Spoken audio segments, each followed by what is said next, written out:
Con 5 minutos que habíamos ofrecido ya desde hace algunas semanas tener este diario con el doctor Mauro Andino, perdón, para hacer un análisis de lo que hoy está viviendo el país. Inicialmente para la semana pasada estuvo programado, Mauro, buenas noches, el hablar de la famosa consulta popular que estuvo proponiendo, que ya van recibiendo como una decena de cambios, y queríamos tomar de ladito. Sabemos que tenemos muy poco tiempo, vamos a optimizar los recursos de tiempo, Mauro, para hablar en un primer momento del tema de la consulta popular. ¿Eso no es necesaria? ¿Qué se podía haber hecho sin la consulta, sin gastarse 60 millones de dólares? ¿Y qué es lo que el gobierno sí lo pudo hacer a medida de lo que está pasando en el país? Buenas noches, Mauro.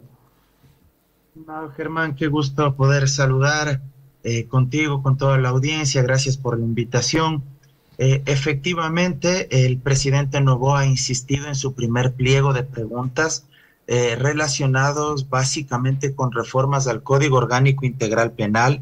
Esas 11 primeras preguntas la gente tiene que saber que se refieren fundamentalmente a reformas que ya se están tramitando en la Asamblea Nacional o que de una o de otra manera bien podrían ser planteadas por parte del propio presidente a través de sus legisladores en la Comisión de Justicia y Estructura del Estado, toda vez que 39 proyectos de ley reformatorios al COIP se han unificado y aún no se aprueba el informe para segundo debate en esta comisión y se podrían incorporar estas observaciones.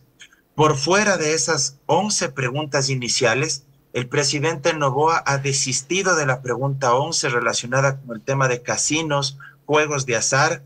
Creo que hace lo correcto. Era un contrasentido no solo técnico, jurídico, sino un contrasentido ético, moral. Porque si tú quieres vía consulta combatir el crimen organizado, el lavado de activos, el blanqueo de capitales, ¿cómo es posible que estabas proponiendo una actividad económica que precisamente sirve para ocultar dineros ilícitos que provienen de actividades criminales? Eso lo decía el Gafi, lo decía Transparencia Internacional, lo decía el propio Sistema Internacional de Naciones Unidas, entre otros más. Ahora habrá que ver cuál es el pronunciamiento de la Corte Constitucional. Los 20 días que tiene término la jueza Teresa Núquez ya están corriendo, y de forma paralela se sorteó también a otra jueza de la Corte, la doctora Carla Andrade, que será la encargada de elaborar otro proyecto de dictamen, pero relacionado a las 9 preguntas adicionales que también presentó Daniel Noboa. Y esas 9 preguntas tienen algunas consideraciones distintas del primer paquete de 11, porque en este paquete de 9 preguntas no solo se plantean reformas legales, sino enmiendas a la Constitución, y eso necesita otro trámite. Primero, la Corte tendrá que decirle al presidente Noboa que efectivamente la vía, el procedimiento más adecuado, más expedito para modificar la Constitución, si es la enmienda, o caso contrario le dirá que es reforma parcial vía asamblea o de plano asamblea constituyente. Veamos qué es lo que dice la Corte, pero lo importante de todo esto sería si es que se llega a concretar una consulta popular y un referéndum que coincidan en la misma fecha para tener un solo proceso electoral al respecto. Ahora, ¿qué tan plausible, luego de esta declaratoria de conflicto armado interno, es varias preguntas que constan en para esta consulta? Porque algunas ya se decía que el ejército no puede actuar, que las mordazas estaban en la ley, que había que hacer reformas, pero resulta que una vez de que esto sucede, ¿sí ha habido cómo? Efectivamente, Germán, creo que se han construido una serie de relatos que en la práctica no tenían ningún sustento, más la retórica que la evidencia en la práctica. Y esto nos hace mucho daño como sociedad, porque la gente empieza a replicar muchos lugares comunes, muchas narrativas que adolecen de cualquier evidencia en sentido estricto. Y el asunto real era que sí existían normas para que actúe tanto la Policía Nacional como las propias Fuerzas Armadas. De hecho, las mismas Fuerzas Armadas, lo que hoy están haciendo, bien pudieron haberlo hecho con la causal anterior del primer decreto de estado de excepción que firmó el presidente Noboa cuando invocó grave conmoción interna. El tema es que se necesitaba voluntad y decisión política. Luego invoca la siguiente causal de conflicto armado interno o conflicto armado no internacional, y eso permite, ciertamente también hay que decirlo, que Fuerzas Armadas ya no estén subordinados a la Policía Nacional, sino que ellos sean quienes dirijan y ejecuten los planes de intervención territorial y las acciones tácticas para tratar de detener a estos presuntos terroristas y desarticular a estas bandas del crimen organizado. Lo que se ha podido ver es que existe una formación y una capacidad disuasiva y también represiva mucho mayor que lo que tenía la Policía Nacional. Fuerzas Armadas en eso ha demostrado estar mejor equipada, mejor preparada, por una serie de razones, empezando porque el Estado con Fuerzas Armadas ha sido, si tú quieres, más benevolente y no ha desmantelado Fuerzas Armadas como sí sucedió con la Policía Nacional en su momento. Porque algo que es innegable es que la Policía Nacional se ha visto totalmente incapacitada de enfrentar a los grupos de delincuencia organizada porque han demostrado tener menos entrenamiento, menos equipamiento, menos armamento que lo que tienen estos grupos delincuenciales. Pero en la práctica, reitero, normas existen, Fuerzas Armadas han actuado, pero creo que también es importante ser responsables y entender que solo con el estado de excepción este problema no va a terminar, porque si es que esto fuera así, ayer no habrían matado, no habrían asesinado a un fiscal, no seguirían existiendo problemas de criminalidad y esto tiene que solucionarse a través de un plan integral de seguridad pública que aborde y que tope una serie de cuestiones que son urgentes. Ahora, Mauro, la pregunta que se nos viene a todos los ecuatorianos que medianamente estamos informados de este tema, ¿por qué ahora sí se pudo? No ha cambiado normas, no ha habido modificación sustancial de nada en cuanto al marco jurídico.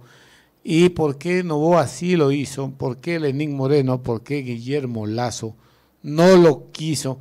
Esto no es cuestión, a mi criterio, Mauro, no solo de voluntad política, sino que existen cosas que no las conocemos los ecuatorianos y que pueden haber influido para, no sé, cubrir algún tipo de relación de las mafias con el gobierno.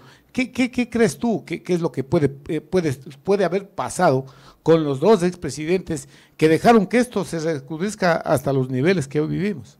Y Noboa sí lo pudo hacer.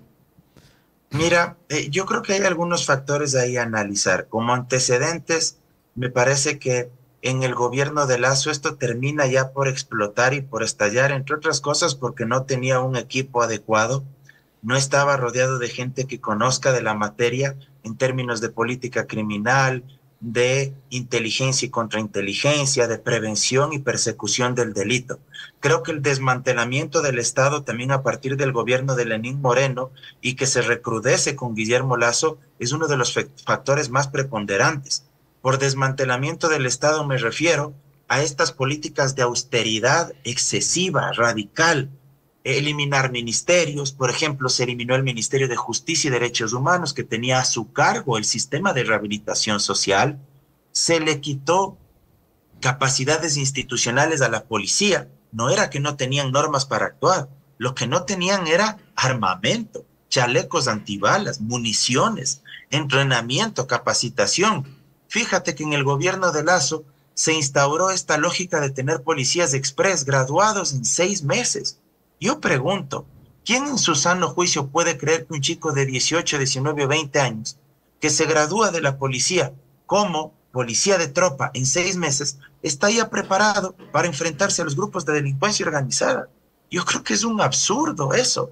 Entonces, fíjate que el desmantelamiento del Estado y además las políticas de austeridad que afectaron regresivamente al sector social, educación, salud pública, inversión en obra pública, hizo que los niveles de pobreza se disparen y que a su vez este sea el caldo de cultivo para que los grupos de delincuencia organizada vayan reclutando a aquellos que tienen una vida más pauperizada, principalmente jóvenes, chicos, hoy por hoy adolescentes, 15, 16 años y otros que oscilan entre los 18 y 30 años de edad. Ese es un dato clave para entender por qué tenemos los altos niveles de criminalidad. Gente joven que no tiene oportunidades, que ha perdido cualquier tipo de esperanza y que en medio de la desgracia, que es sufrir de hambre, sufrir de pobreza extrema, yo no estoy justificando, pero sin duda se dejan seducir y cooptar por estas bandas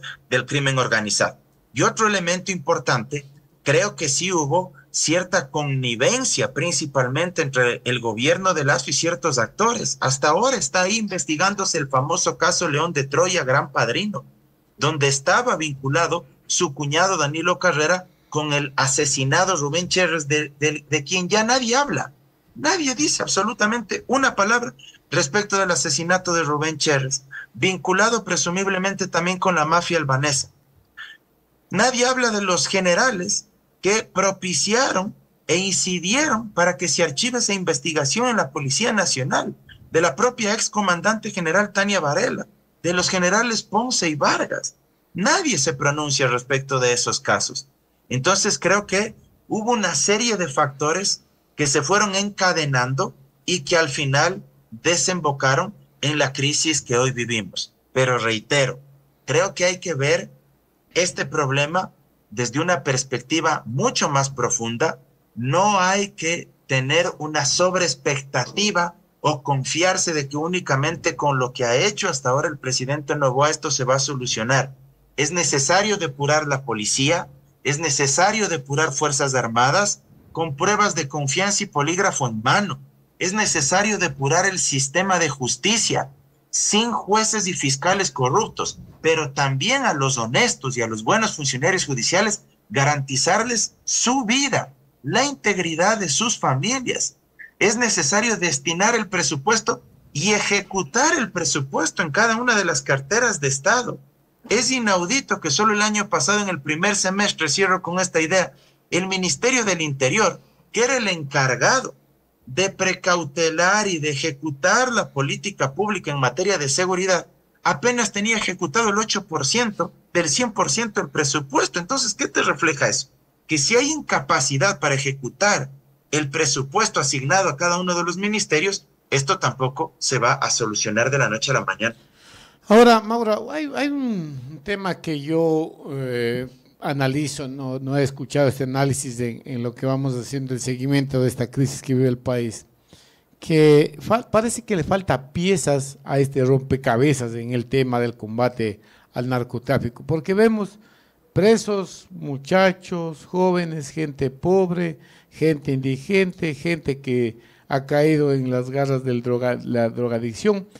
Pero hasta el momento, si tú haces un paneo o un análisis de todo lo que está pasando o los mismos informes de la policía, no hay los grandes, no hay los grandes beneficiarios, porque no creo yo que el joven que vende 40, 20, 5, 10 dosis, que lo usa tal vez para sobrevivir o para mantener su adicción, que sean los grandes beneficiarios de los miles y miles de kilos de droga que existe y que están circulando en el país y que también se exportan. Este otro paso, los grandes, porque debe haber grandes beneficiarios que manejan grandes sumas de dinero, pero de ellos no asoma ninguno caído, no hay nadie. Mauro. Tu reflexión e interrogante es muy válida y nos permite ir más allá todavía en el análisis de este problema. El 30% de la droga incautada en Europa proviene del Ecuador. Eso tiene que saber la gente. Repito la cifra.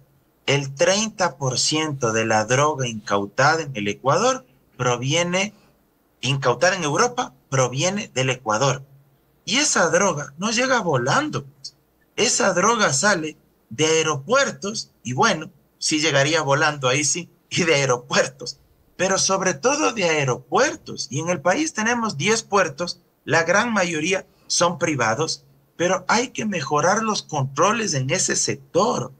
Hay que institucionalizar mayores capacidades para poder dejar de hacer una verificación únicamente manual o física, sino sobre todo transferir e implementar tecnología que permita hacer controles y verificaciones a todos los containers que salen y llegan a nuestros puertos. Y eso es fundamental. Hay que depurar las aduanas, porque si las aduanas están contaminadas, evidentemente puertos y aeropuertos van a seguir siendo un nicho del narcotráfico. Y ahí algo importante que tú mencionabas. Hasta el momento se han detenido más de 1000 presuntos terroristas. Y está bien que se haya detenido si es que cometieron algún delito o si es que existen indicios o elementos que nos hacen presumir que cometieron alguna infracción penal. Pero esos son peces pequeños, son timbules, decía yo el otro día, para hablar popularmente. Se necesita ir detrás de las ballenas y de los tiburones del narcotráfico y del crimen organizado. Y ahí quien debe cumplir un rol fundamental es la Unidad de Análisis Financiero, la UAFE, la propia Fiscalía que tiene a su cargo la investigación preprocesal y procesal penal, para poder precisamente encontrar a estos grandes agentes y grupos económicos que son los que suministran el capital ilícito para que estas bandas delincuenciales se formen. Estas bandas delincuenciales, para reclutar gente, para comprar armamento, para entrenarles, para reclutarles, necesitan dinero. Y ese dinero no cae del cielo. Alguien les suministra. Y ese alguien generalmente o son agroexportadores, exportadores, importadores, industriales, y son poderosos grupos económicos vinculados con otras redes del narcotráfico en el exterior. Entonces, detrás de esos grandes es que hay que ser absolutamente contundente y actuar con mucha determinación y fuerza, porque solo así lograremos de alguna manera cortar el flujo, el fluido de financiamiento para las bandas de crimen organizado. Caso contrario, seguiremos llenando las cárceles de gente que proviene principalmente de los estratos socioeconómicos bajos. Seguiremos de alguna manera criminalizando a aquellos que vienen de los estratos más populares, pero no atacaremos a aquellos que los reclutan y a aquellos que organizan toda esta escalada de violencia. Porque es un proceso de más de injusto, ¿no, Mauro? El pobre, absolutamente. El que vive en el Guasmo, el que no tiene ni para comer, el que vive en condiciones precarias. Para esos tipos de drogadictos lo que hay o la muerte o la cárcel. Pero los mismos condiciones de drogadicción en los estratos altos no pasa absolutamente nada, ¿no? Los que se drogan, qué sé yo, por Durán, por Mocolí, que se drogan por San Borondón. Y en las... Tú debes haber visto lo que pasó ayer en Cumbayá. Fíjate tú incluso el tratamiento que se da a ese tipo de detenciones. Ojo, yo no estoy diciendo que como les han pegado a los presuntos terroristas en los barrios populares, entonces se deban replicar las mismas prácticas en contra de todo detenido, no. Si un presunto delincuente se resiste, evidentemente que hay que aplicar un uso progresivo de la fuerza. Peor todavía si es que este delincuente pone en riesgo la vida y la seguridad del miembro de la fuerza pública o de un ciudadano. El miembro de la fuerza pública está en su legítimo derecho de hacer un uso letal de la fuerza y darle de baja a ese delincuente. Ahí quiero ser enfático. Pero claro, lo que uno cuestiona es, cuando ya está sometido ese delincuente, se cometen ciertos excesos, pero principalmente cuando son de barrios de estratos socioeconómicos bajos. Entonces, cuando uno compara con la detención ayer con ese individuo en Cumbayá, donde lo encuentran incluso con arsenal militar, porque estaban las cajas ahí de la empresa pública Santa Bárbara, que se dedica a fabricar armamento, municiones, para proveerle a Fuerzas Armadas de las mismas. Entonces uno dice, bueno, ¿por qué hay ese trato diferenciado? Repito, no estoy diciendo que tenían que patearle en el suelo ni nada por el estilo, pero fíjate tú cómo también se perfila en función del sector donde se interviene, se da un tratamiento distinto. Entonces, claro, son cuestiones que también deberían llamarnos profundamente a la reflexión. Otro tema, ¿qué estamos haciendo como país, Germán? ¿Qué mal estaremos haciendo como país para que tengamos adolescentes que hoy hasta asaltan y secuestran a trabajadores en un canal de televisión? O sea, que tengamos niños de 16 años, porque en la práctica siguen siendo niños. O sea, yo no estoy diciendo que haya que tratarles con agua de claveles y que no deban pagar por lo que han hecho. No, cuidado, se malinterpreta. Cometieron una infracción, deben ser, en este caso no es procesados penalmente, sino que debe aplicárseles el Código Orgánico de la Niñez y la Adolescencia y dictarse sobre ellos medidas socioeducativas, que es técnicamente lo que procede, ¿verdad? y si debe imponerse sobre ellos, pues una medida socioeducativa de 4 años de privación de su libertad, por llamarlo de alguna manera, aunque técnicamente no sería así, se debe aplicar. Pero lo que deberíamos reflexionar es, son adolescentes. ¿Qué estaremos haciendo tan mal para que chicos de esa edad no tengan pero ni el más mínimo estupor ni recelo de perder incluso la vida para asaltar y secuestrar un canal de televisión con los trabajadores dentro? Y una cosa que todos los ecuatorianos nos hemos sorprendido es, como tú dices, la diferenciación en el trato a unos y a otros. No sé si tú le has puesto atención al tema, cómo trataron a estos jóvenes cuando fueron capturados, ¿no?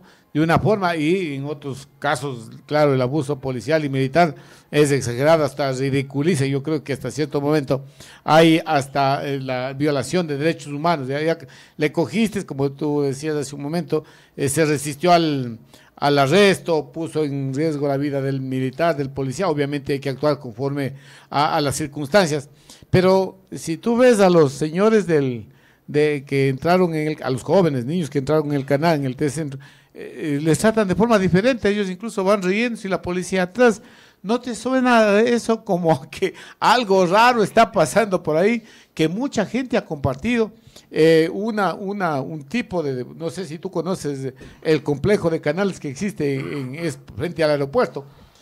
Eso es imposible que alguien entre, mucho menos con armas y que tan fácil entren y salgan todos vivos, porque por lo general este tipo de acciones suelen tener trágicos resultados, no muertos, los secuestrados, los que secuestran, pero por acá algo pasó ahí, no sé, eso es según mi apreciación. ¿Qué te parece? Mira, no quisiera caer como alguien que está posicionando teorías de la conspiración aquí, y peor que me vayan a tildar de casi que de traidor a la patria en momentos donde todos debemos apoyar a la fuerza pública, y la apoyamos sin duda alguna. De hecho, yo felicito que en términos generales las Fuerzas Armadas algo de paz social sí nos han traído. O sea, algo de orden se recuperó, porque evidentemente la policía estaba desbordada. O sea, la policía no podía. O sea, definitivamente, y no porque sus miembros no quieran, sino que les han abandonado a su suerte. Entonces, eso también hay que decirlo. Pero más allá de eso, sí hay cosas que a uno le llaman la atención, ¿no? Algo que a mí, por ejemplo, me sorprendía muchísimo es cómo se juegan la vida y se arriesgan a secuestrar trabajadores en un canal de televisión y a que se transmita en vivo y en directo. Yo creo que ahí hay algunos mensajes que se quisieron posicionar. Por un lado, creo que los grupos de delincuencia organizada querían demostrar fuerza, es decir, que se imponían al Estado, estaban por encima de los aparatos represivos del Estado. Luego me parece que quedó en evidencia algo que tú decías, o sea, no era pues una acción absolutamente planificada, coordinada, sino que casi que fue algo bastante ingenuo, incluso si tú quieres, bastante artesanal y castizo lo que se ejecutó, en buena hora que fue así, porque digo, si es que habría sido algo bien pensado y planificado, no sé, las desgracias y las pérdidas incluso de vidas humanas que pudieron haber existido. En buena hora que no fue así. Pero digo, a uno sí le hace pensar cómo es que ejecutan una acción que no obedecía a un plan, porque es evidente que no tenían ningún plan. Luego de esto sí se deriva algo que ayer sucedió. El fiscal que les formula cargos no tenía protección policial y ayer lo asesinan.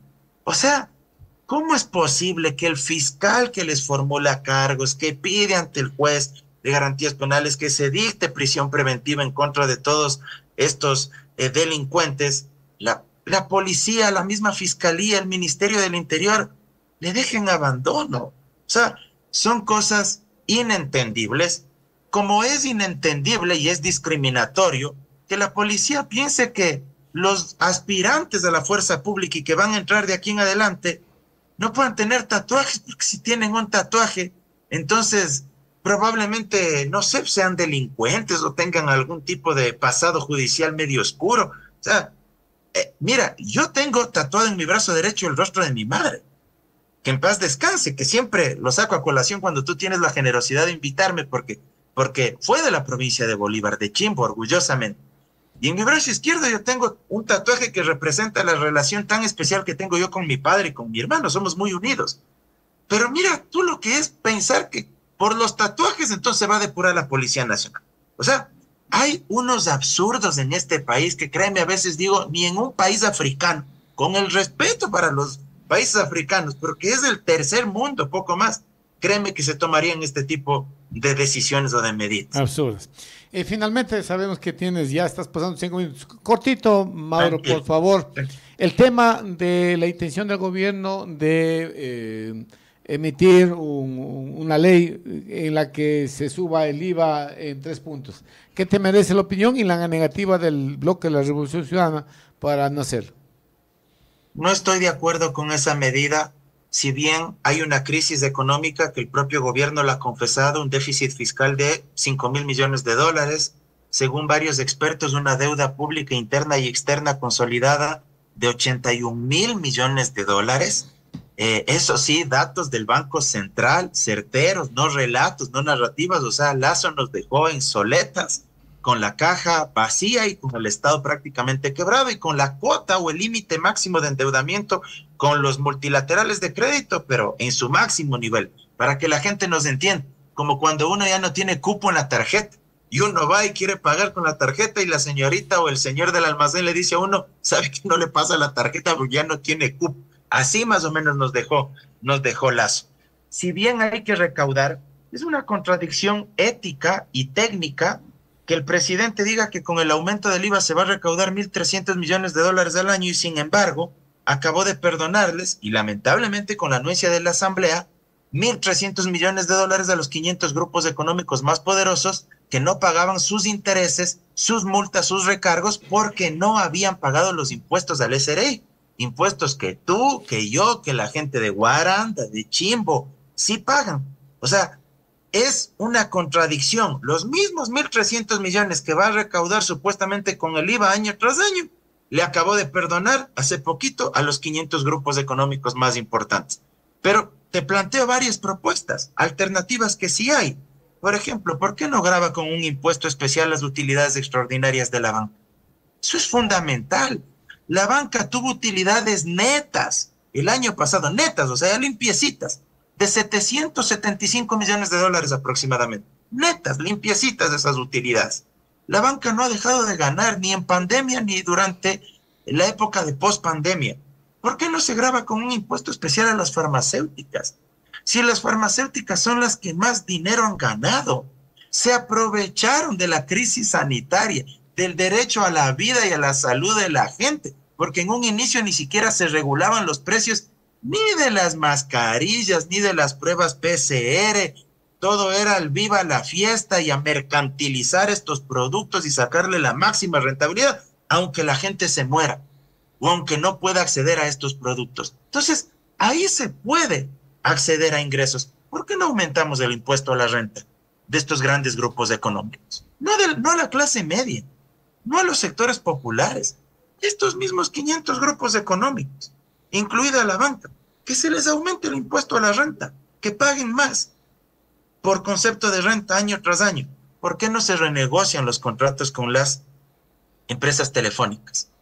Solo renegociando los contratos con Claro y Movistar se podría tener aproximadamente 1.000 millones de dólares adicionales. ¿Por qué no se incorpora nuevamente el impuesto a la salida de divisas hasta por un 5%? ¿Sabes cuánto dejamos de percibir como país por haber reducido este impuesto del 5% a la salida de divisas? Aproximadamente 1.400 millones de dólares al año. ¿Tú sacas dinero al exterior? No. ¿Yo saco dinero al exterior? No. ¿La gente de clase media, los estratos populares sacan dinero al exterior? No. Ese impuesto beneficia a las grandes agencias y grupos económicos de este país, bajo el argumento de que, supuestamente, reduciendo el ISD, iba a existir mayor inversión extranjera directa aquí. Nada de inversión extranjera directa. Acuérdate que nos decían que con eso iba a venir Walmart, que iba a venir el Carrefour de España, el Corte Inglés, Amazon y mis cuantas empresas más cuando hablaban del efecto Lazo. Empezó a reducirse Ni una sola de esas empresas vinieron, ni una sola, Porque históricamente, y esto es triste de reconocerlo, en todos los gobiernos de inversión extranjera directa en el país, en promedio, me parece que en el mejor de los casos, ha superado los $1.000 millones. Entonces eso fue una falacia. ¿Eso a quiénes les beneficia? A los que sacan dinero principalmente para esconderlo en paraísos fiscales. Muy bien, Mauro, lamentablemente contigo es bastante complicado el tiempo. Yo quisiera un poco contigo en la próxima invitación analizar, y ojalá me acuerde porque tengo cabeza de pollo, analizar qué pasó, por qué en la época de los 10 años de la Revolución Ciudadana hubo un endeudamiento, creo que de 28, 40 millones. De 27 mil millones de dólares con relación a ver, los recibieron con 27 mil millones de dólares y me parece que quedó en algo más de 40 mil millones de dólares. Entonces, ¿sí? Todo el mundo con relación al tamaño del PIB. Así es. Datos del Banco Central. Nunca, como dijeron en su momento, de que supuestamente era una deuda de más de 65 mil millones de dólares. Porque nunca fue así. Los datos del Banco Central estaban ahí. Estaban ahí, bueno, pero obviamente en el país con sobreprecio, sin sobreprecio, lo que digan, obras hay a lo largo y ancho del Ecuador. Hoy estamos en el doble, ¿no? Como tú dices, ya sin posibilidad de financiamiento en las multilaterales, en los bancos internacionales. Y tenemos en activos, en infraestructura. O sea, nos endeudamos, pero no sabemos a dónde fue a parar esa plata. Eso es lo que la gente tiene que saber. Ese tema. Antes tú te pudiste haber endeudado, pero había infraestructura. Claro. Había hospitales, había carreteras, había escuelas, había colegios, había más presupuesto para las universidades. La policía estaba mejor equipada. Con problemas que existieron, sin duda alguna. Actos de corrupción, claro que también existieron focos de corrupción, porque no vamos a santificar a ningún gobierno. Pero hubo obra pública, pues hubo inversión pública. Pero ahora hay una deuda pública consolidada interna y externa de 81 mil millones de dólares y no sabes a dónde se fue esa plata. En el poste. No hay infraestructura. No hay ni siquiera el presupuesto para los gas. Les están debiendo a las prefecturas, a los municipios, a las juntas parroquiales rurales. Así es, Mauro. Ese tema vamos a tratar en una próxima entrevista que lo hagamos. Yo como siempre, te quedo eternamente agradecido. Vendrás al carnaval, ya que no hay compases, pero sí te podemos recibir en la casa. Un gusto. Muchas gracias, querido Germán. Sería un honor poder compartir allá contigo y poder servirnos cualquier cosita y lanzarnos una maicenita. Muy bien, muchas gracias. El doctor Mauro Andino ha estado con nosotros analizando este tema.